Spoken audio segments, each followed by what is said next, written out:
नमस्ते साथीहरू, आज म तरकारी पकाउँदैछु।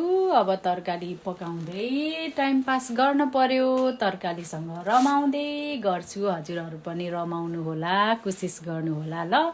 म आज एउटा गीत गाउने प्रयास गर्छु ल।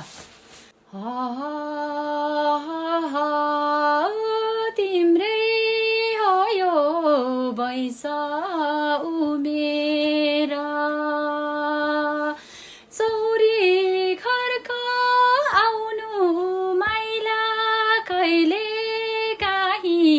घुमेर तिम्रै हो यो बैसा उमेरा, तिम्रै हो यो बैसा उमेरा, चौरी घरका आउनु माइला कहिले काहीँ घुमेर, तिम्रै हो यो बैसा उमेरा, तिम्रै हो यो बैसा उमेरा,